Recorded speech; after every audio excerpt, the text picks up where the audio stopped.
Hi, everyone. Welcome to our homeroom live stream. Sal Khan here from Khan Academy.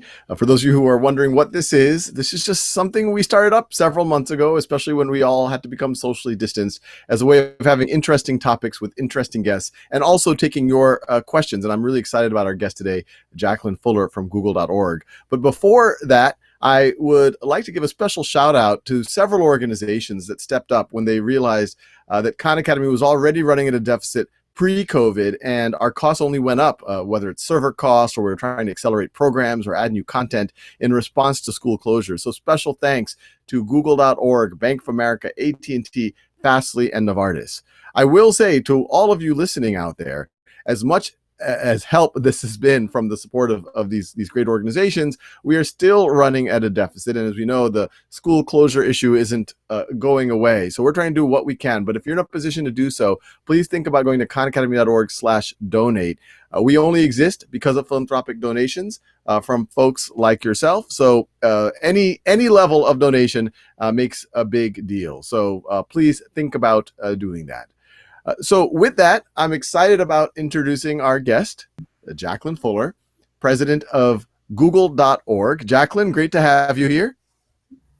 Great to be here to chat with you, Sal.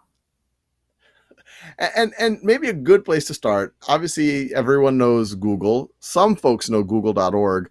What is Google.org? Why does it exist? What does the .org mean?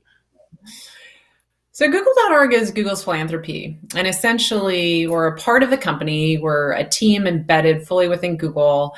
And the idea is to think about how can we use the unique strengths of Google to make the world better. And specifically, how can we address issues like education, inclusion, more recently taking on issues like the COVID crisis, but doing so in a way that brings together the best of Google, all of our assets. So we're funded through a 1% commitment of our company's net profits each year. So it's funding north of $200 million. But we also think about Google's strengths in technology and our Googlers, our amazingly passionate employees who also want to step in. And so we often combine teams of Googlers who go and work alongside nonprofits, along with funding, along with our reach and our voice and advocacy. And just to be clear, I mean, this is a little bit of a disclosure, but also I want to give you and Google credit for all of those who enjoy Khan Academy. A lot of people don't realize Khan Academy, in that first back in 2010, actually it was 2009 this conversation started, when it was just me actually in the same walk-in closet that I'm in right now.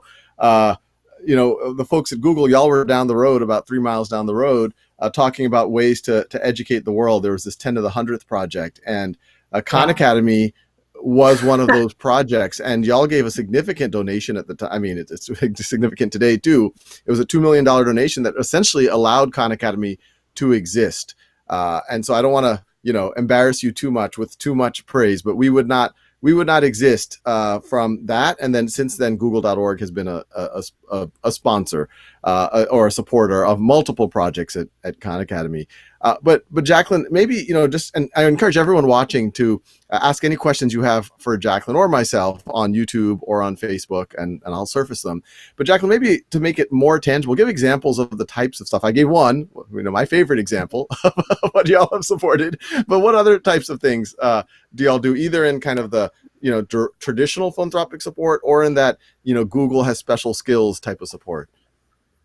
Well, one that's very topical right now that comes to mind is we're investing in racial justice organizations. And particularly, we've had a historic commitment to helping to fight mass incarceration and to look at racial justice reform. So about 5 years ago, Justin Steele on my team led an initiative where we asked, what could Google do uniquely to help with this issue of deep systemic bias? And so we invested resources north of $32 million in fabulous partners like Brian Stevenson's org, Equal Justice Initiative, organizations such as Center for Policing Equity, run by Dr. Phil Goff.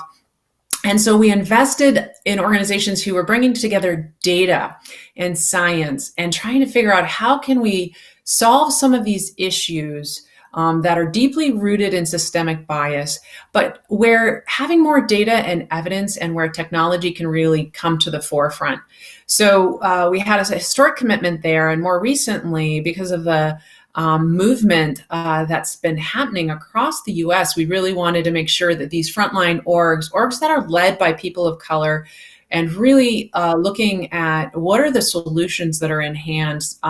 So we reinvested in them and sent resources, an additional $12 million, but also Googlers. I mean, we have passionate Googlers who have unique skill sets that they can bring to the table. So for example, working with the Vera Institute, a team of Google engineers and product managers and UX folks and even marketing folks came alongside the Vera Institute and helped bring together for the first time ever data around jails around the countries. You know, we talk a lot about federal prisons, but most folks are in jails, and there's not really one authoritative data source that helps us look at who's being incarcerated, what are the demographic characteristics, you know, how many are in, for example, just because they can't pay bonds, jail bonds. So that's the kind of work that we do, where we empower these frontline organizations to do what they're doing and help build them through not only the funding and the resources, but through Googlers. I'm just curious, and it sounds like y'all have been doing this for a little while, and y'all are accelerating some of this around social justice, racial justice. Any kind of surprising insights out of that? I am, about the data. How many people are there for, I'm just making up stuff, nonviolent offenses, or for not being able to pay bond, or things like that. Yeah, I mean, it's fascinating, and viewers can go to the Center for Policing Equity or the Vera Institute. Vera just published the data that we helped them put together with this product. But for example, you see that the numbers incarcerated were pretty steady through about 1980, and then it just hits an S curve that looks, a lot like COVID, just starts to accelerate, and you see just how the percentage that are incarcerated and percentages by race.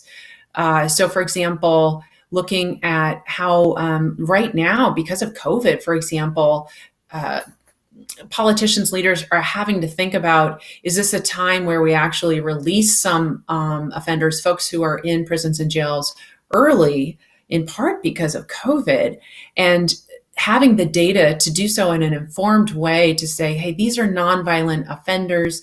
These are folks who are a very low risk to society.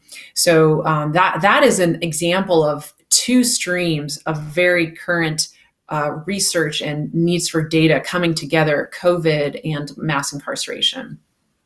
Yeah, and related to that, I have a question here from YouTube. Susana Garcia Dominguez, who's one of our regular great question askers, says, hi, Jacqueline. What are some of your innovative projects dealing with COVID-19? Well, it's interesting with COVID. So my background is I used to work at the Gates Foundation. So I come from the field of global health originally. And it's just amazing how little we actually know, how much data we actually have on who's being infected, how they're being infected. And this is particularly true in the case of COVID for underrepresented groups. We know that COVID is impacting, for example, the Black community and the Latino community at much higher rates than, say, the white community. We know that they are Black and brown people are more likely to be infected. They're more likely to be hospitalized and unfortunately more likely to die as well. But the data there to understand exactly where the hot spots and what interventions are working is not there. So we just teamed up with the Morehouse School of Medicine, who has been doing some excellent work to gather more data to help inform particularly how COVID is impacting members of minority communities. So we gave them $1 million grant, but we also sent, again, a team of Googlers to work with them on the data. And one thing that happened with that project, now that was a very recent project in about the last month or so, and we're particularly at the from the Google expertise side, helping with the use of AI, artificial intelligence and machine learning, to make sure that we're taking that data and helping the teams there turn that into actionable information. But the Department of Health and Human Services came alongside us in that project very quickly afterwards and invested an additional $40 million. And I think that that's a good example of what philanthropy can do, because at the end of the day, the real engines of change, the real engines of scale are the market and government. But I think philanthropy can play a role where we're more catalytic, where we can help really at the beginning, kind of like we did with you, Sal, to help give that seed funding at the beginning to say, this is a brilliant idea. We love Khan Academy. We believe in it. Let's help invest in it in the beginning. Let's help send technology teams as well. So we're trying to do that with COVID as well.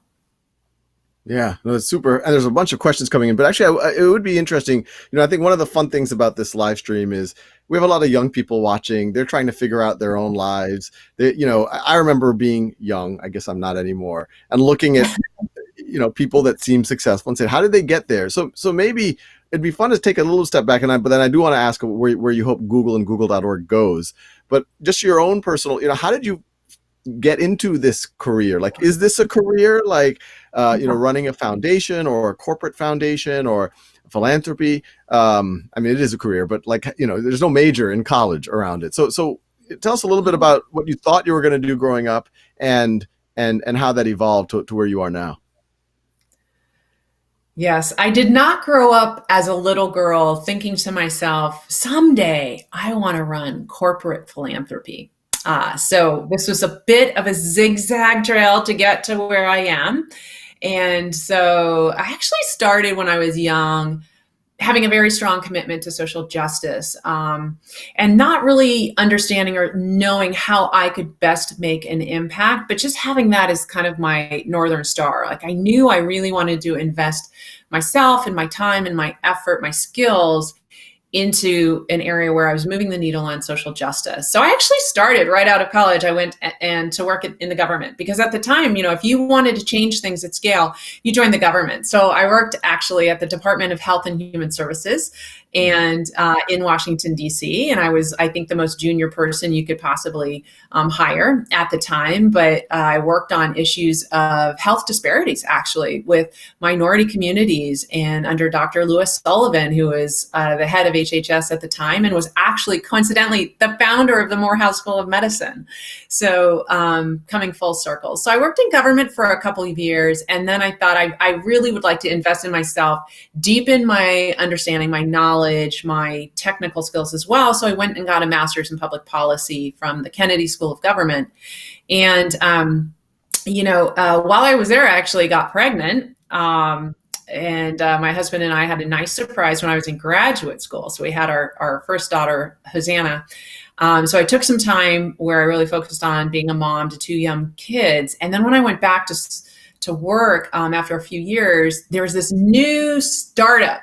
We were living in Seattle at the time, called the Gates Foundation. And Bill Gates said, I read an article where Bill Gates said, I am going to give the majority of my money away, and I'm going to give it to help the poorest of the poor. And I just thought, hire me. I will help you.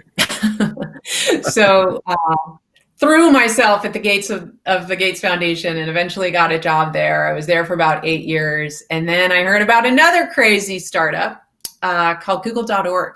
And I thought, okay, I've worked in government and private philanthropy. I've never actually worked in a company. I'd like to see what companies can do. And this sounds like a very interesting startup. So I came down to join Google.org about 12 years ago. Yeah. And your path is very connected to us because, back in 2010, the two organizations that frankly allowed Khan Academy to become a real organization were Google and the Gates Foundation, with that first round and then have obviously since then been great supporters. It's all connected. It's all connected. What do you think has kind of contributed to your success here? Like, what do you think has made you good at what you do? I'm going to sound really boring when I say this, but number one is hard work. I think I had to outwork a lot of people to get to where I am, and be smarter and be better and be more resilient and have grit. And I think that's kind of been a new boutique area of study. Angela, I think it's Duckworth and others have really former guest. Yeah, oh, she's fabulous. And I have really done the research studies on grit and how important of a characteristic that is. But, I mentioned, for example, when I was at the Kennedy School, I had my daughter Hosanna in the middle of my second year, and Kennedy School said, "We recommend you leave." And I said, "No, I think I'm going to graduate." And they gave me no parental leave. There was no such thing at the time. It didn't actually exist. And so I had her on a Thursday and I went back to school on Monday, and I got, Wow. I got no break. I had to finish every single thesis and experience and whatnot. So there have been times in my career where I think really digging deep, having that grit and perseverance and hard work is super important. I would say the other thing, Sal, is I just have always run towards my energy. I've always run towards what really lights me up. And I think, we hear a lot about follow your passion, but at some level, I think it's actually true. Find that source of energy that really is going to get you up in the morning and help you read that research article. And so run towards your energy, but also ask yourself, and how am I going to get paid to do this? And, where can I uniquely plug in? Where can I make the most difference? Follow my energy, but realistically, be able to build a career and some well-being that's going to be sustainable. So I never really had a path like, oh, I definitely want to work in philanthropy, or I definitely want to do this or that. But I've used more of those guidelines and characteristics. And it definitely is. I mean, there's just even the story you told us. The fact that you read about the Gates Foundation starting. I think a lot of the world probably read about it, but there's something in you said, "I want them to hire me." That I think Yeah, and they said no. It's a mindset. And they said no. Okay, they said no. That's Oh my God, and then what happened? they said no so many times. So the article came out, and the Gates Foundation was just starting, and it was very much in stealth mode. And so they said, the reporter was led into their office, which was above a pizza shop in Redmond, Washington. And so I drove over to Redmond, Washington, and I looked at all the pizza shops, and I looked for one with an office above it. And I basically figured out where they were. And then I would go to their office every day, and I would shove my resume and my cover letter into their mailbox and, make a case for why they needed to hire me and why I would so be so great on their team. And then they would email me back a very polite rejection. And that happened like 3 times. And this is a true story, Sal. This is a true story. And then after the 3rd time, literally, I got this email from Jack Barris, who said, I will meet you for 15 minutes at Starbucks in Redmond if you promise to never bother us again. Wow. And he ended up hiring me. You stalked the Gates Foundation. I was persistent. I showed some grit. You were persistent. I made the case of why I brought them value. I've learned that you don't make the case. Young people who are trying to get a job, do not make the case of why such and such is your dream job. Don't convince Sal that working at the Khan Academy is your dream job. Convince Sal that you are going to be of value to him, that you are going to make his life easier, that you are bringing a skill set that he desperately needs. Because that's one thing I've learned as an employer and sitting on the other side of the table. No, and that's right. As much as, I would like to believe that, yes, you are definitely drawn to people who can make your life easier and who can help fulfill a broader mission or vision that you are part of or invested in. Well, I am curious. I mean, this is a much more interesting story than I expected when we kind of started double clicking on it. What was that meeting like? I mean, you have this person who's kind of trying to get rid of you. You've been, sending them a resumes, not taking no for an answer. Like, I'm assuming he didn't have the posture of like, I'm really excited about this conversation. No, but he was a gracious man. That's why I name him. And and look, I also had to be flexible on my end, right? So I had just, I had a Harvard degree. I had published research. I was funded by the Ford Foundation to do some of my own research. And when I was pitching myself more as, hey, I can help with econometrics. I can do measurement and evaluation. There are all these public policy. And he was like, yeah, I don't think we're ready actually for advocacy or public policy, and I don't actually even know what econometrics are, but thank you. But he started to think, and he was like, you're a very good writer, and we actually need someone to write our brochure. And so I was literally hired in order to write their brochure. So a couple lessons here, especially for women and girls who might be listening. One thing is, I think sometimes we have to get our foot in the door and being willing to be a little bit flexible. And the other thing is, when he said, we need someone to write our first brochure and to design it and work with vendors and get it published. And he said, is that something you can do? And I started to do the typical girl thing, like, oh, I've never done that before, but I'd be happy to try. And something came up, some spirit came up out of me, and I was like, absolutely, I can do that. And so I was hired on contract to do their first brochure, and it went okay. And then they were like, we actually need someone now to create our first website. Is that something you can do? And again, Sal, I had zero experience with websites. I barely understood the internet and could function on email at the time. But I said, absolutely, I can absolutely build a website. And so I think sometimes just being brave, taking that step, believing in yourself. And then eventually I got hired. And when I left, I was the deputy director of the Global Health Program 8 years later. And I used to bring Bill and Melinda Gates to Africa and India and Pakistan and all over the world for weeks at a time to do their learning and their education and advocacy trips. So really appreciate that Gates was willing to take a bet on me early in my career. No, there's a lot in, because you have a lesson is you had some real skills that you had built over time. And so, the real message for those young people, I feel old now whenever I say that, but for those young people listening, is build up your skills as well as possible. Yeah. And in that, I think the writing skill, the critical thinking skill, and just the can-do-itness skill. Yeah. Then with a little sprinkle of resilience and self-confidence can go a long way, is what I'm hearing. Yeah. And, especially I get asked a lot from people who really want to have a career in social impact. And I bet you get this a lot too, Sal, where people are saying they're coming fresh out of college, maybe a few years out, and they're saying, I want to make a difference. I really want to invest my whole self, my career in social justice or making an impact, changing the world, changing climate change. I often tell them the most important thing you can do right now is to build and develop a tangible hard skill. And that hard skill can be writing, it can be critical writing, it can be coding, it can be finance and auditing, it can be PR, be an excellent product manager. But really the nonprofit sector, the government, philanthropy, the do-gooder sector needs people with hard skills and experience. So invest in yourself, develop those skills, and do that first, and bring those into your lifetime career.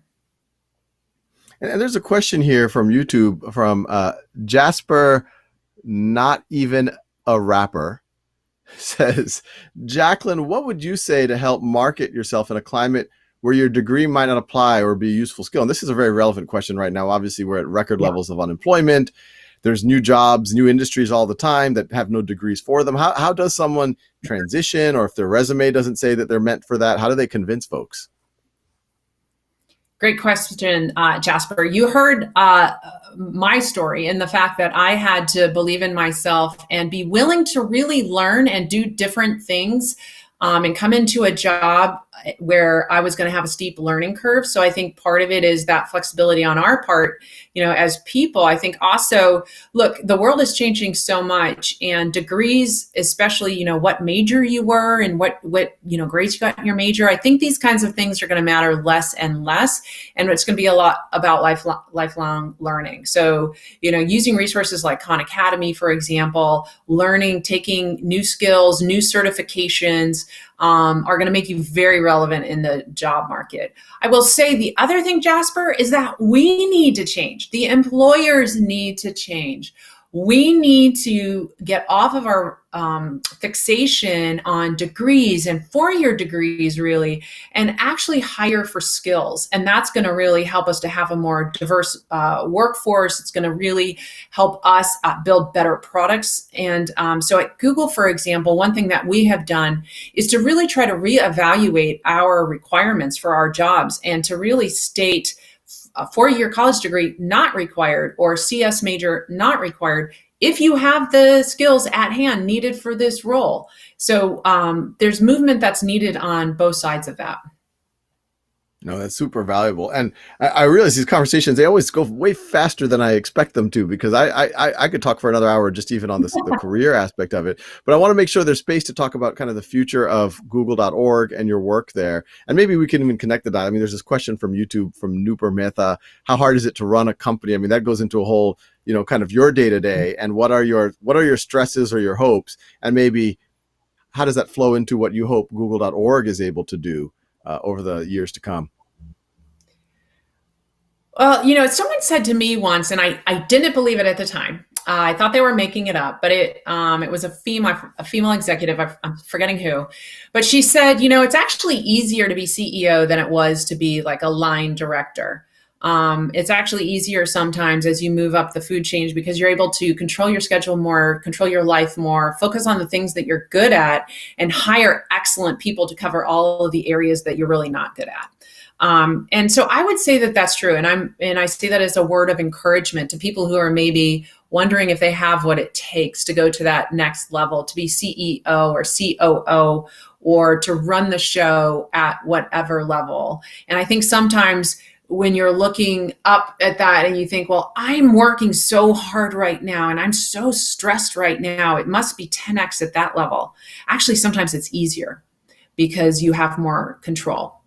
So that's just something to consider about, the question about being the boss. And I've always believed also, I was told early on, hire people who are smarter and better than you are. Don't be threatened by them. And so I have always tried to hire an A team. And my deputies are smarter, better than me in so many ways, and empowering your people so that you're not alone. There's not this loneliness at the top or feeling that you're carrying the weight of Atlas on your shoulders. I've built a very collaborative leadership team where I feel like we are carrying the load together. I have people like Hannah Peter, for example, who is running our education portfolio and has done a lot of the work that we've been doing more recently with Khan Academy, with Donors Choose, and being able to trust someone like her, Andrew Dunkelman, and say, hey, you all have this. I'm going to just listen to your recommendations here, has been amazing in terms of increasing the impact that Google.org can have, and frankly, helping me to be a better leader. And what, with that lens, and I think I need some coaching from you, because I definitely have things that I'm always coping with, and part of it, the loneliness is part of it sometimes, if I'm honest. Yeah. But what is your hope, for, actually, I'll broaden it, for Google.org over the years to come, and even for your own direct impact, either through Google.org or broadly? I mean, Sal, my dream is actually that we find and fund and support and empower 1,000 SalCons, right? You are actually our success story, right? Because our job is to provide the seed funding, the catalytic funding that is necessary. And I think philanthropic capital can take risks. And, companies like Google, tech companies, can be particularly useful, I think, when it comes to investing in technology. A lot of funders and governments and private individuals don't feel like they know or understand enough about, let's say, technology or artificial intelligence. They're just not going to invest in those organizations. So that's something I think we should always ask ourselves, either as individuals, as companies, where am I uniquely gifted? How can I make a difference that is builds on my unique strengths. So for Google.org, we are Google. We are a technology company, and technology is desperately needed in the social impact sector. So that's where we're doubling down. So when an issue comes up like education or COVID, we think about what are the platforms, what are the scaled ways that are leveraging technology where we could really help shift the curve. So when Sal, when you came along, I don't know if I've ever told you this story, but part of it was that my husband, John, is an elementary school teacher, and he has been a classroom teacher for almost 30 years. And he was an early user of the Khan Oh, Academy. I need And to send him a box of chocolates. oh man, a big box. And with some dark chocolate in there because his wife Oh likes yeah, it. But absolutely. I saw firsthand what a difference Khan Academy made for a classroom teacher. And then later in life, so my daughter, Hosanna, who was born, I said, when I was in grad school. So she majored in computer science actually in college. And when she needed help with her homework or her problem sets or really wanted to understand something that was happening in the classroom, she went to Khan Academy. And she was so you were tremendously helpful in her career. So I've been personally able to see firsthand how helpful Khan Academy is. That's why we invested in the beginning. But then also I benefited from those fruits later on with my daughter, where I think particularly as a female in computer science, it was tremendously helpful for her to have a resource to go to. No, well, that's always wonderful to hear. And actually, you never did tell me. I mean, back in 2000, and it was actually 2009 when we started first having the conversations with Google. I remember, I was kind of overwhelmed, not knowing what to make of it. I used to walk around with these little like placemat slides. And I remember there was a big room of folks that said, like, what would you do with more resources? A lot of us have been using it. We didn't realize you were just some guy in a closet operating 3 miles down the road. Yeah. But Yeah. it was all interesting time. It's fun to talk about it in hindsight now, but yeah, Yeah. it was interesting.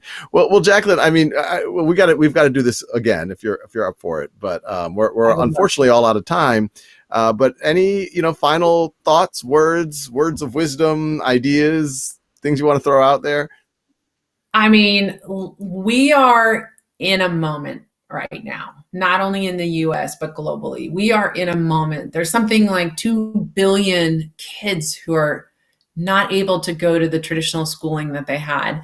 If there was ever a moment for the Khan Academy to come up and shine and be utilized, it is this moment. So I don't think I mentioned earlier, but we actually just re-granted again to Khan Academy. He did not ask me to say this, but let me say we just gave additional funding in the last couple months because we recognize this is a global moment where we need to be investing in platforms that hit scale, that are available in local languages, in content that teachers can use. Teachers are the heroes. They are the frontline essential workers. This is a way that we can all invest in them. So thank you, Khan Academy. Thank you, Sal. Thank you, everyone out there who is working to make the world a better place in your own unique way. This is a moment. Yeah, well, obviously, I couldn't agree more. And Jacqueline, thank you so much for obviously the work that you've been able to do with us and help us help do our mission, but also well beyond that, the incredible work that y'all are doing at Google.org. Thank you so much for joining. Thanks so much, Sal. Appreciate it. Thank you. So thanks everyone for joining. As always, I really, my perception of time changes when we're having a good conversation. It goes by very, very fast. But as you can tell, another really, really fun conversation. We're not going to be doing a live stream tomorrow, but we will be having, I think we're Tuesday, we're going to be coming back. We have 2 guests next week, both very, very interesting. Casey Wasserman, famous, I guess you could say, agent in the sports and entertainment world. So I think there's going to be some really interesting conversation there. And you might not have heard of this guy, Dr. Anthony Fauci, to talk about, obviously, the situation that we're all in together. So we look forward to seeing you next week.